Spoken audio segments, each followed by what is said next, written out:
This is a hand-spun rug. It's from the 1960s. It came out of a collection. It was collected back in the 1960s by Zlotnick, was his last name.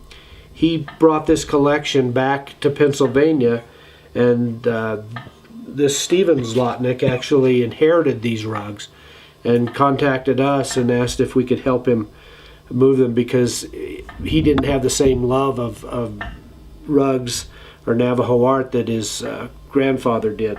So they're really fun. This is a hand spun, as I mentioned. Again, shearing the sheep right on up to the weaving of the rug. Has a little bit of aniline dye in it. This is actually, the red is an aniline, which is a petroleum-based dye. And this is actually a little bit of a dye here, this gray, which is kind of unusual because oftentimes you see mixtures of wool to get the gray. So this has a little more of a steel blue color to it, which is it really has a lot of eye appeal. It's a storm pattern because it has the center of all things, the emergent center, awakening of consciousness.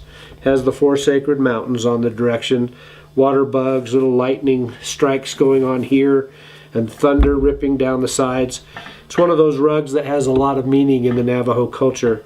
The Navajo were told that as long as they stay within those four sacred mountains, they'll grow and prosper.